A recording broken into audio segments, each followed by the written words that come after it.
I'm glad you're here, and I'm sorry you have to be here. I know how it goes. So, this is definitely a Monday. Hope it's been okay for you guys. Mine's been pretty good for a Monday, especially after spring break. So, let's see. Some friendly reminders to for those of you that haven't given this any thought all week, which it was break, so I can understand if you didn't. We are, yes, today is chapter 16 on heat transfer, which we started last time. And many of you have begun this homework assignment, which started before break happened. I mean, at least you had access to it when we started chapter 16 on heat transfer. I should finish up the topics on it today. Wednesday we review, and as well, chapters 13, 14, 15, and 16, the ones we've done since the last exam, and as listed on the calendar schedule. Let's see, we got fluids, gases, atmospheric pressure, heat and temperature, and now we're doing heat transfer. And the exam will be Friday. So at least you have most of the week to get back in the swing of things and remember this stuff if you haven't looked at it. I strongly encourage you again to look at the answer key with my explanations to make sure you understand all of that at least from the homework. Yes? What happens if you cannot make it for Friday? If you can't make the exam on Friday, where are you going to be? Usually that means, you don't get to take it. And if there is another option? Yeah, that's one reason I let you drop your lowest exams. If you decide to go to a wedding or something, then it won't hurt you as long as you can make the other ones. It's been posted since the beginning of the semester. You have a conflict? Well, I will Yeah, talk to me. Definitely no late exams. I have been known, if there's a valid excuse to, you could take it earlier. Okay. And then I trust you not to share the answers, right? Well, you won't know the answers, but you at least know the questions, and I trust you. Well, earlier within reason. Although I do have it written, by the way. I worked on that, since I had time. Here it is. No, I'm just kidding. I'll be looking at that and some clicker questions, and I assume you guys will have questions for me Wednesday, so we can review. Look and see where you have the confusion spots. Those checkpoint questions in the chapter, if those don't make sense, if you can't answer them or his explanations don't make sense, those are great ones to bring up. So that's where we're at. Also, lest it got away from you, let's see, this is Monday, so in a week and a half, so not this Wednesday, but the following Wednesday on April 1st. No, this isn't an April Fool's joke.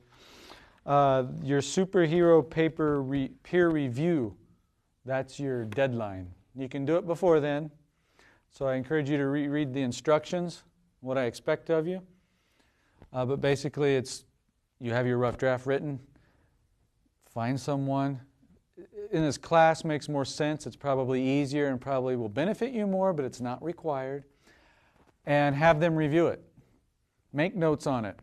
What I would like to see is that you come to me with your reviewer, if they're in the class anyway. If not, have them contact me somehow, email, call me, whatever, just so I know you didn't do it yourself. If you two swapped, then you could read his and say, oh, I like some of those ideas. Some people will think of different things that you didn't, that maybe you want to incorporate in yours to make it better. Also, he gets helpful feedback, like, I don't understand what you're talking about here. Or I think, remember he asked for you to define the fundamental principle, and I don't see that anywhere. Oh, yeah, right. And you get a chance. You can note those things. You come to me and say it, and I'll mark it. I'm hoping it's not just you wait till next Wednesday, You get to class and you're like, oh, phooey. Oh yeah, will you read this? Yeah, great. But that's to your own detriment. You get less feedback that way for this deadline. Questions on that?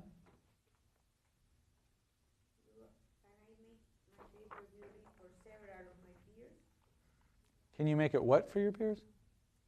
Can I make my peers, several of them, to read the paper? Oh, you can definitely pick more than one. Oh. Absolutely. That'd be even better. I was just figuring, yeah, at least one. And then after that, on April 8th, a week after your draft is ultimately due, is your final paper is due. That's the last time I'll accept your final paper. And again, review the instructions to make sure you got everything in there. And I require you to turn it in two forms, paper form and digital. Again, email is fine. So you got time, but not a whole lot anymore, so get that in your head. Okay.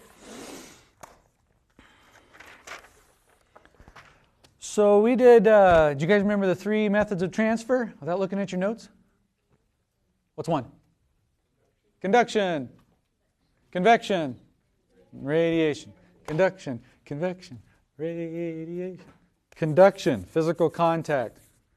The molecules and atoms in here are physically moving and they exert forces on each other, and they run into these and transfer energy and momentum, and they start moving faster. And if their average translational kinetic energy increases, then their temperature goes up. And so you can transfer thermal energy that way. Conduction. Convection. That's you need a fluid, like a gas or liquid. It warms up, or energy is transferred through it, and it physically moves like a convection cells in here. You know, if you had a little heat source over here, it would warm up the air. The air rises because it gets less dense. It expanded, gets less dense. Bigger buoyant force goes up, and eventually it would come over to you and warm you up. The cold air would come in, it'd warm up, and we get this convection flow going. And radiation doesn't require a medium at all. It can go through empty space. That's how the sun warms up the earth. Electromagnetic waves travel through space to get to here. Everything that has a temperature, which is everything, gives off electromagnetic radiation based on its temperature. And that's a way to transfer heat. Let's see, I have a couple other examples I wanted to share. Unfortunately, somebody broke this one last week. We'll see if I can use it well enough. It's irreplaceable because this is a piece of shuttle tile from the Columbia Space Shuttle when they stopped the program. Anyway, it's like 99.999% silicon and traps a lot of air. Air is a good insulator. They put this on the shuttle. This one didn't go out into space. They had the extras to replace, but since the program stopped, they decided to make money and sell them. So, you put it on the outside of the space shuttle because as it re-enters the atmosphere, again, we don't think of air often, but it's made up of stuff. We know it has pressure, it has weight, and it also can cause a whole lot of friction when you're going through it, that air resistance. And so it can heat up and burn meteorites. It would burn the space shuttle, so they need to insulate it so that hot outside of the space shuttle from the friction doesn't conduct inside and ruin it. So, let's see. I usually held one corner and then would light the other. Now my finger's a little closer. Let's see.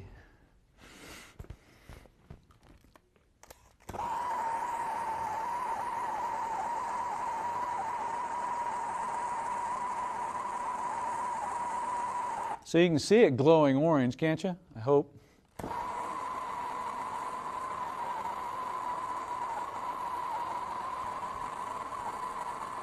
Let's see what temperature that corner is. Use my infrared thermometer. 300 degrees Fahrenheit. So yeah, you wouldn't want to touch that. But I could hold the other corner just fine. It's still at room temperature, or I wouldn't have been holding it. So this side is still at room temperature, but this side is hot. I'm not going to touch it. But it doesn't melt, and it conducts thermal energy very, very, very poorly. So the heat in this corner is not transferred over to this corner very well at all, so I can still hold it. And that's why they use them on the space shuttle.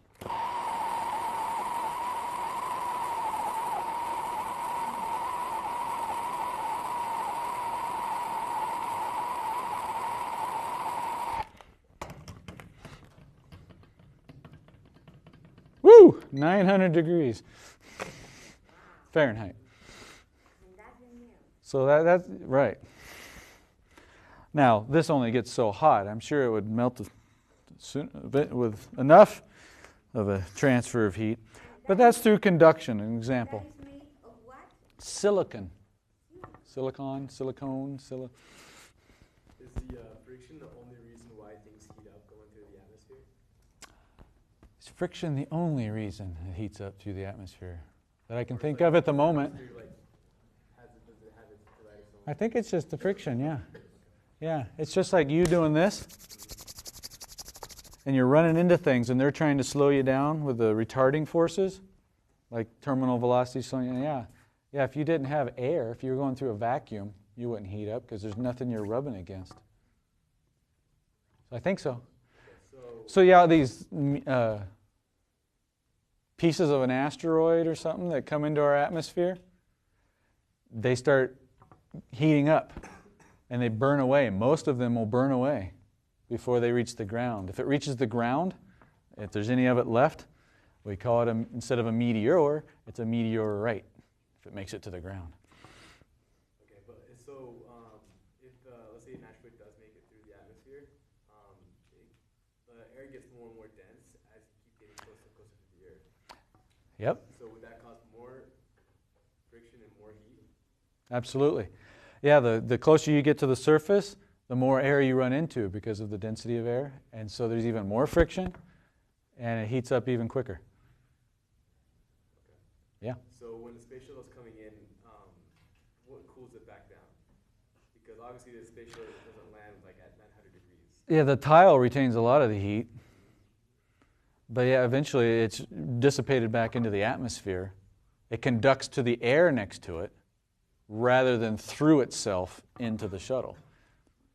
Because different materials will conduct heat at different rates. That obviously conducts it at a very, very, very, very slow rate. Air is another poor conductor of heat. It's a great insulator. Example, stick your hand in a hot oven. Do you burn yourself? You only burn yourself when you accidentally do what? Touch the metal. Metal conducts heat really well, just like touching the wood and the metal. That's why the metal feels colder, because it's pulling the heat out of your, or the thermal energy out of your hand quicker than the wood does. But you can cook a pizza just fine. But yeah, just stick your hand in it, and it's because it's surrounded by air. It's not conducting the heat to your hand well. As soon as you touch the metal, ow! So, good insights. Here's one for convection.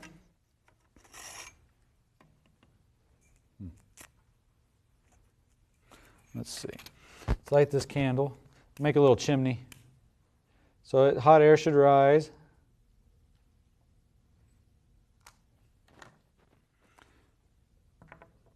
Put it in our chimney. Heats up the air. That hot air rises. You can feel the heat, but oh no, it went out. So you light it again. And this time you get smart. You use your physics.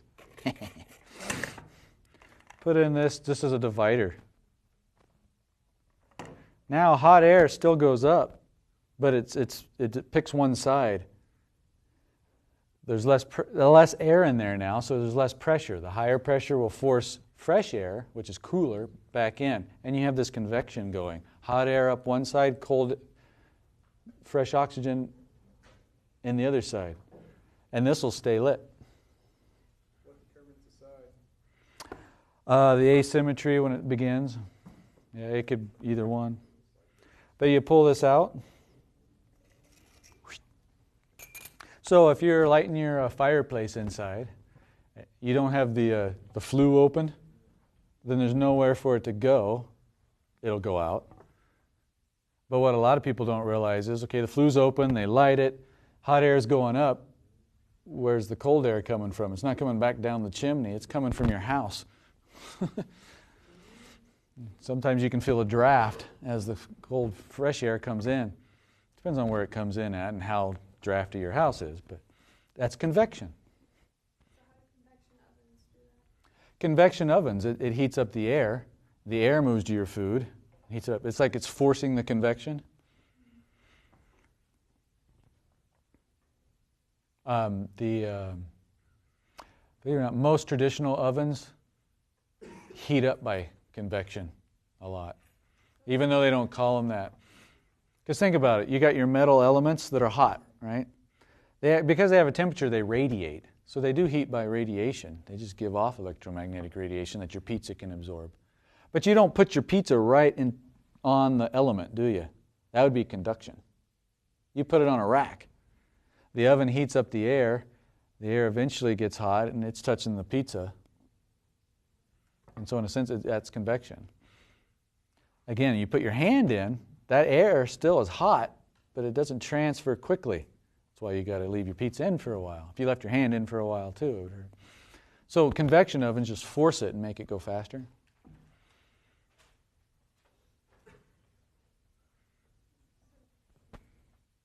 you say there was going to be a test on 13, 14, 15, and 16? When was it? Friday. This Friday? Yep. Has been listed and announced. Yes. So there's your reminder. Let's see. Okay, let's do this one. It's fun.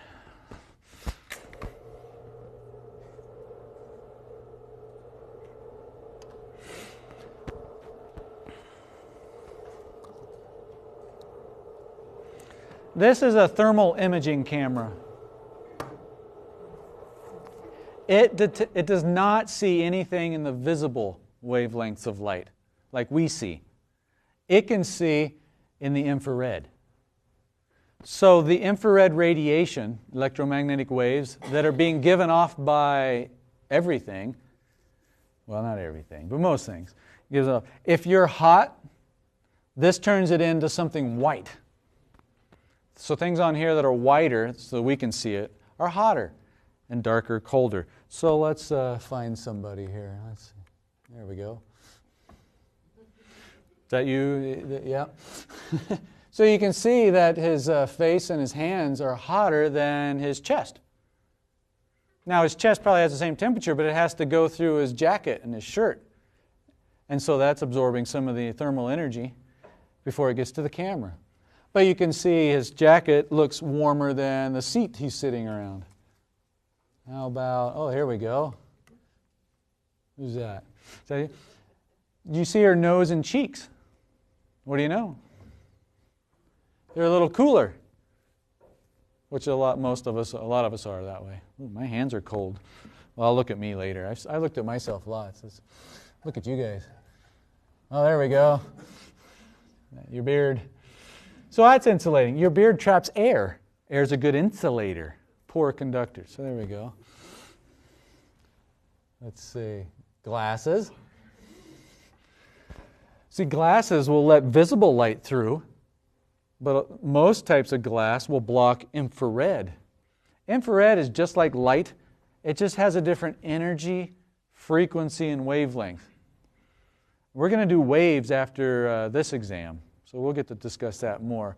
But basically, infrared has longer waves than visible light, and it's vibrating more slowly than visible light. It has less energy than visible light.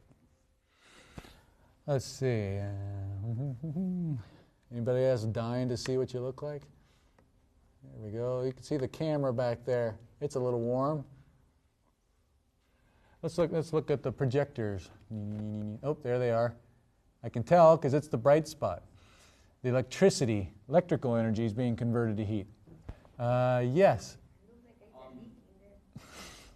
On the walls, why does it look like it's like dripping down coal? The walls? The back walls. Like it's blocking some spots. There. Oh, that's cool. I don't know, but what we can diagnose is that looks like at the top where it's connected to the ceiling. It's darker there, so it's colder. My first guess is maybe some cold air is leaking in. And if that's true, it looks like, too, it's going through the slots. If I go off camera, it's okay. Let's see. Ouch. Here we are. Hi, everybody. So, yeah, the dark spots are these slots. It's not going through as much fake wood, and so it's not being insulated that way. So the wood on the inside is warmer from convection of the air. But yeah, darker there and definitely darker at the top. There is no wood up there, that black strip where my finger's trying to point to. There's no wood there. So I'm guessing it's just less. Ooh, wish I was a little taller. I feel cold air rushing in. So yeah, I'll go with that. Woo-hoo. While I'm here, let's see, let's just rest my hand there for a while. Peace. If I move my hand, you can still see where it was at for a while. Maybe we can do a friction.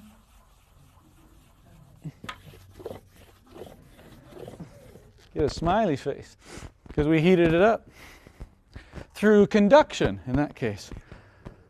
So things that have a temperature give off this electromagnetic radiation, and the hotter it is, the higher the frequency, the greater the energy of waves it gives off. I'm on the wrong side. Let's do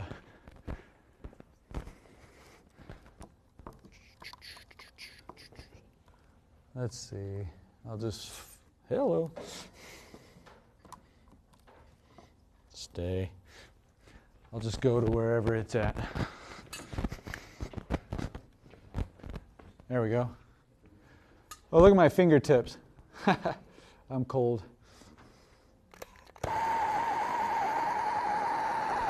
You can see the convection, can't you? The flame's just going straight out, but you can see the heat going up because it's less dense. Turn it off and look at the tip now. It's still hot, and you can see it because of the radiation it gives off. Hey, I haven't done this before. Let's try it.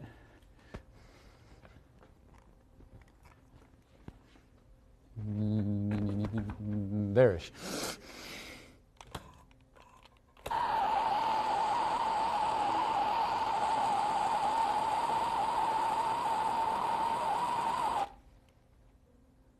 The resolutions, but you can tell it's real hot, but obviously just that corner because I'm still holding it. Okay. Enough fun with a thermal imaging camera. But they use these for diagnostics. You can see where electricity is turning into heat, it's being wasted. They'll do it, how well your home's insulated. You can find hot water pipes in the floor. Night vision goggles, same idea, same concept. It's because things with temperature emit this radiation. It was in the past photography that was called Kirkland photography. And they photographed that things that they were reading changes in temperature. And Yeah. they say that everything has something else that is coming energy. Yeah, basically, yeah, photography. You can capture that. Some people convert their DSLR, well, even before then, cameras to only detect the infrared or more of the infrared. Usually our cameras have a filter, a piece of glass, that will absorb the infrared and only let the visible in to get to the sensor. But you can bypass that and capture images and see things. In the past, it was only film, so you have to buy the film, special film to do that. That could make sense. Maybe that's, yeah, there's different versions. Infrared film for that. So let's do an example here.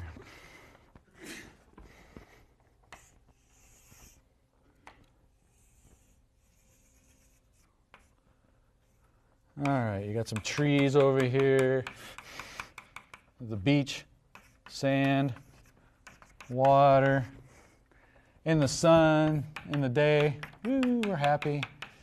He looks mad. There we go. All right. Who's going to heat up faster in the day? The sand. So let's say it's a nice day, 70 degrees. So the water will get up to something less, 65. All right, what's going to start happening? From the 70 to the 65? Because it goes from hotter to colder? It would. The sand is 70, the water is 65. So there would be a transfer of heat through them with conduction. What's it going to do to the air? Let's see. Well, if you warm up the air, warm air rises. So relative, this one's warmer than that one. So this air is going to go up. And when it goes up, it's going to expand. As it expands, what does things typically do? They cool off. It'll become more dense and come back down. And it ends up coming down over here. And then you'll get this convection flow. That's why, you're on the beach, and during the day, you can feel those sea breezes, they call them. But then what happens at night?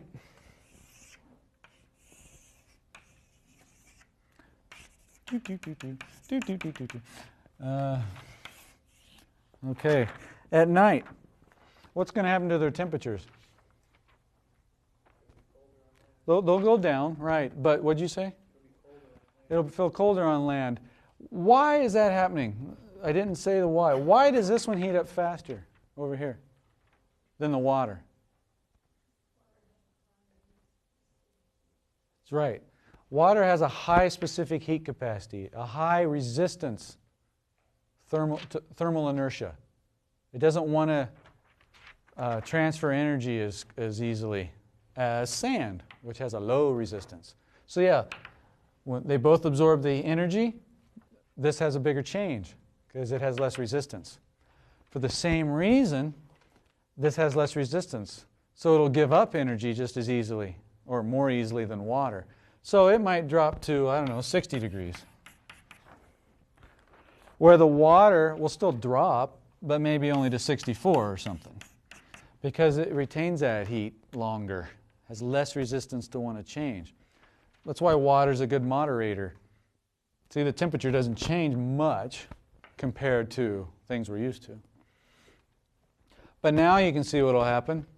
Generally, the air above the water is warmer, and the convection changes directions. And if you're ever on a beach at night, you can feel the breeze coming from the other side. Who grew up in California? I didn't. I grew up in Kansas. There's nothing like this.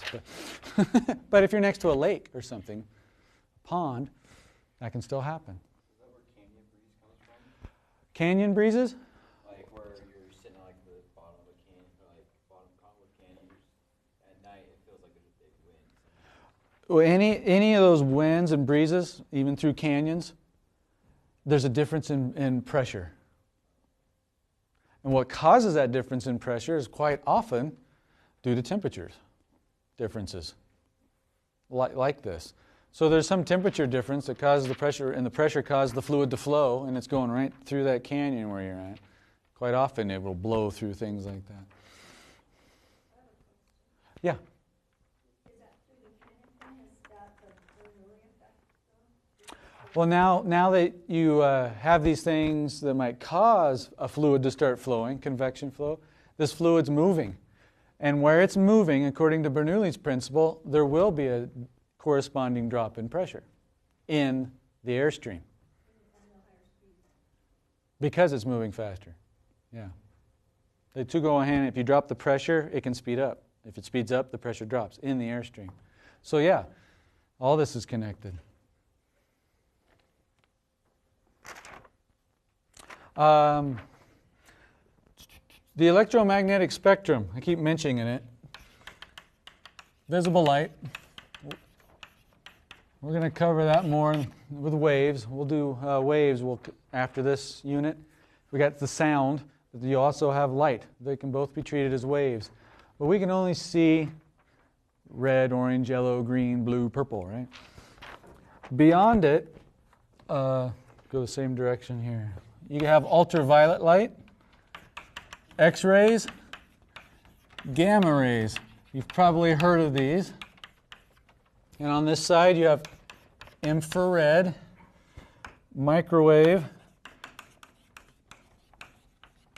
and radio waves. We'll discuss radio waves more.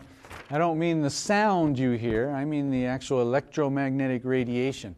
These are all essentially the same thing. They're forms of light. They just have different frequencies, wavelengths, and energies. And we can only see this portion of the spectrum. So if there's a vibration involved, how fast it moves up and down we call the frequency. So if it oscillates up and down once, well, the rate that it does that is the frequency. It's like in a playground swing. You swing back and forth, back and forth. That rate is the frequency. If you swing faster, the frequency goes up. Yeah. So what is physically being radiated? And it's an electromagnetic field. So there's an electric field and a magnetic field that are oscillating perpendicular to each other, and they're propagating through space with all these forms of light. And we obviously haven't discussed electricity and magnetism yet, but is that enough for now? Frequency. There's something called a period. Might as well tell you about. This is usually F. This is a big T, because that's how long it takes to complete that one cycle. So in a swing, you swing back and forth. The time it takes to do that is the period. The time it takes for this electric field to go up and back down would be the period. These are inversely proportional. Can you see that if it takes less time to swing back and forth, the period is smaller, right? If it takes less time, period's smaller. But that means it's swinging faster, so the frequency increases. That confuses people sometimes. This is the rate. Think of it as the rate. And the period's the actual amount of time it takes. You know what? We're going to get into it anyway. You guys have probably, to help you, heard of the units for frequency. You don't need to know them yet. But hertz. A lot of you have probably heard of hertz. 100 megahertz or something like that. That'd be 100 million hertz. That is cycles per second. If you had 100 million hertz, that would mean it's vibrating up and down 100 million times every second. What's your favorite radio station? Or just give me a number. 100.4. There you go. Well, that has units. It's actually 100.4 megahertz in the FM station, which means it's vibrating. The wave coming towards your radio or whatever is vibrating at 100.4 million times every second. Yes? Sound waves, where would they fall into? Sound is a different type of wave. That we're going to learn. Yeah, these are all forms of light. The actual signal, the electromagnetic wave that comes from the radio station, and then it gets converted into sound, which is a different wave that will travel to our ear. Things that are vibrating more quickly, have higher frequencies, have more energy. And the way this goes is this is I'll do it this way. Frequency and energy increase this way. So ultraviolet light, X-rays, and gamma rays have more energy and are vibrating more quickly than microwaves, infrared, and radio waves.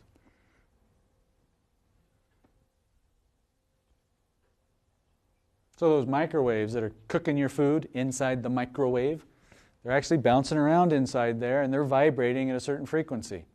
It's a slower frequency than visible light that we see. We can't see those, obviously. They kind of just throw this in this chapter, but we're going to get to it anyway. But it'll help you understand this better, concepts in chapter 16. Things transfer heat because with their temperature. The frequency is proportional to the temperature. Since I gave that other T over there. So the hotter something is, the higher frequency electromagnetic waves it emits. So the Earth is giving off electromagnetic radiation. Example, you saw the chairs. They gave off light. We could see it. It wasn't as hot as your body. Your body was hotter, so it gave off a higher frequency wavelength. Those wavelengths would be shorter, vibrating more quickly, and have more energy. The Earth gives off stuff. The sun gives off stuff. Which one do you think is hotter, the Earth or the sun? The sun. It's so hot, the frequency of light it gives off is in the visible. We can see it. The Earth is hot, but not as hot. So it gives off lower frequency light. And it gives off a lot of infrared. It's like the tile. Right now, it's giving off infrared. Not much because it's kind of cold. But if you heat it up, at some point, it actually began to glow and give off visible light. And you could see that. That's one of the concepts in chapter 16, this relationship. The peak frequency that's given off, it's usually a range. It's not just one exact frequency. It might be a range. But that peak could be in the infrared, the visible, the ultraviolet, the gamma ray. And that is all dependent on temperature. So in astronomy we use that. It's called spectroscopy. Spectroscopy. We can tell how hot stars are by just looking at them. Oh, it's red. That means it gives off red visible light. There's a peak frequency there. There's an exact formula for this, and oh, it's red. Okay, that's this frequency. It must be this temperature. How will a blue star compare? And maybe you guys don't know this is how you remember. Infrared, red's on this side. So red, orange, yellow, green, blue, violet, and then you get ultraviolet. So it's in that direction. Red has less frequency, a lower frequency than blue. So which star would be hotter? Blue. Did you say you can or can't see infrared? We can't see infrared. You can't see infrared, but when can you start seeing the things? Only if they're in visible light. If they give off visible light, we can see them. Starts with green? No, these are all visible light. Red, orange, yellow, green, blue, violet. They're all visible or invisible? Can you see red? Yeah, but not right there. Touche. Okay. Yeah, Can't see? colors are in the visible range. We see them. They're forms of visible light. These are the forms of visible light. Infrared, ultraviolet, microwaves, all the others we can't see with our eyes. They can't detect them. So the idea was if something like the Earth is giving off infrared, we can't see it. It's not glowing. But if we heat it up and increase its temperature, then the peak frequency it radiates can shift into the visible so it's glowing. That's light bulbs.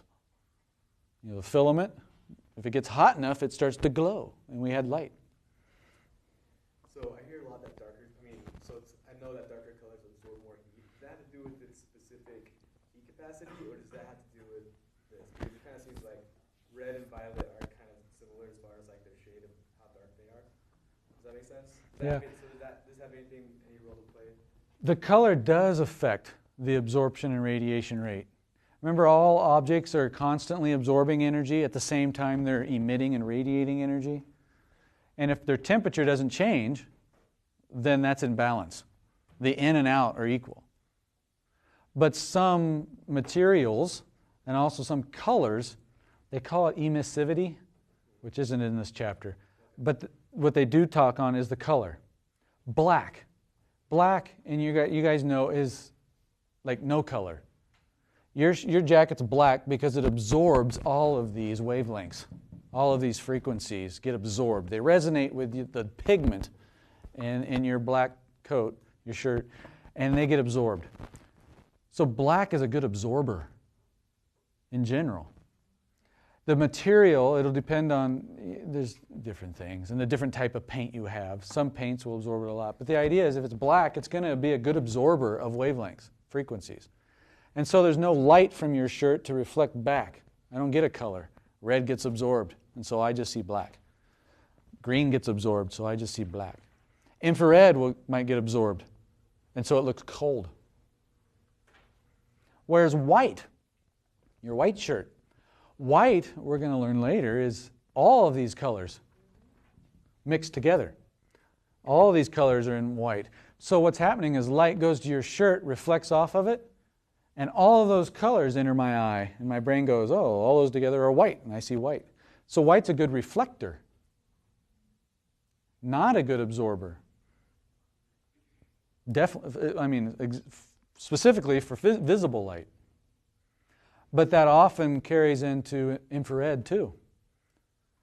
White or silver things are good reflectors generally, so they could also be good reflecting in the infrared. And if they reflect the infrared, they don't absorb it. They don't absorb as much thermal energy. They don't heat up as quickly. And so that's how the color matters. And generalizing it, if you're wearing a black shirt and a white shirt, and you go out on the beach, who's going to get hotter faster? The black. But now the sun goes down. Let's say you've been out there all day, you're both hot now, but the sun goes down. Who's going to cool off faster? Black. Things that are good absorbers are generally good emitters, at least for that same wavelength. So if you had heat, thermal energy in your black shirt, it's going to give it up easily too. Things that are good absorbers are generally good emitters for that wavelength.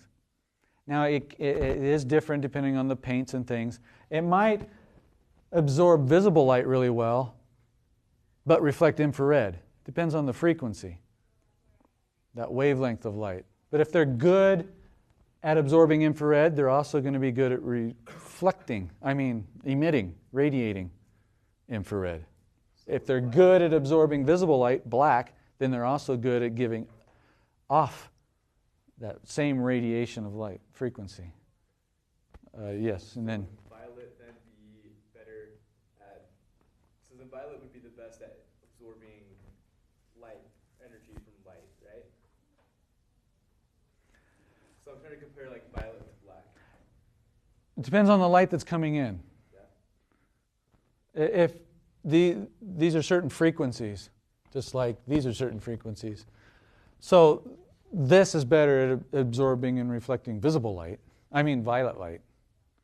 So if you shone red light on it, it wouldn't like it. But this one would. So it depends on what light is coming in. Yes?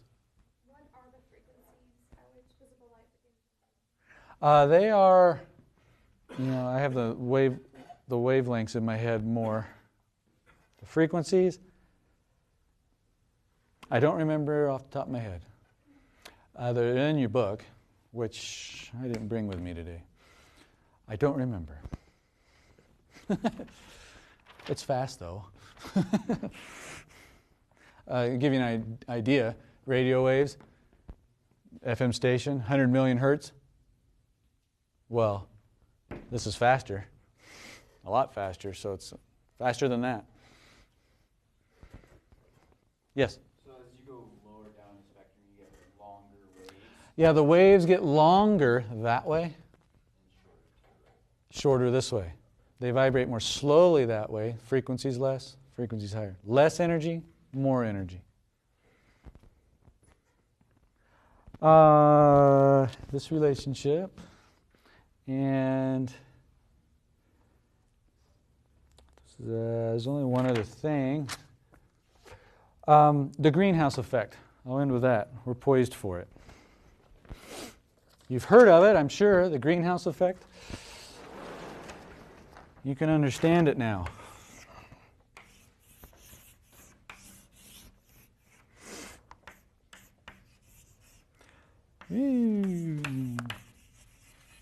Got a flower. All right. So sunlight comes into this glass house or something. Here's the electromagnetic radiation. It goes through the glass. A lot of it goes through glass. Some frequencies do not, but a lot get through. This absorbs it and warms up. This is from the sun and our atmosphere, the heat there. So it's got a high temperature. It's giving off a high frequency of light. So I drew it with short wavelengths because it's vibrating faster. This is not as hot. But it gives off its own radiation, but they're longer waves.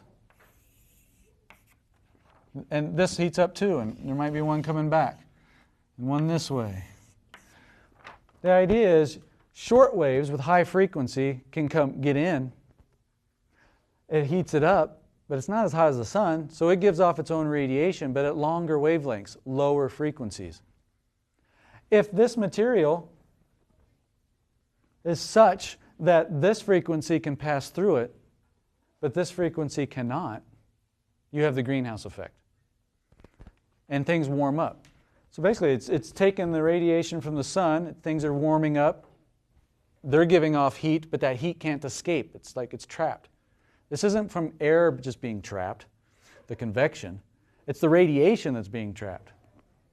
So in this sense, the glass is letting like ultraviolet light through, let's say, invisible light.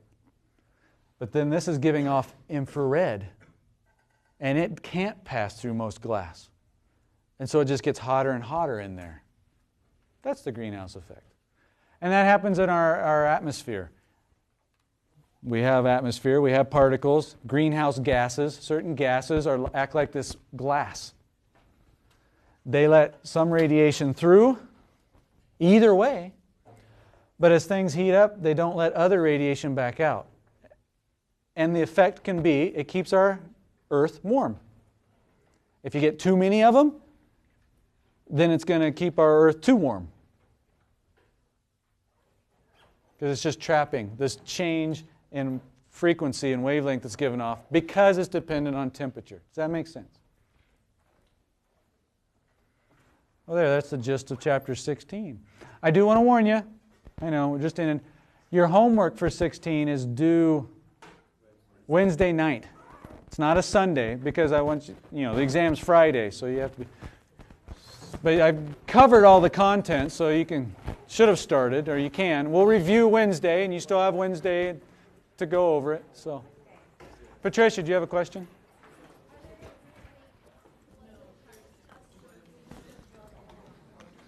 Are there practice tests? No, I don't give practice tests.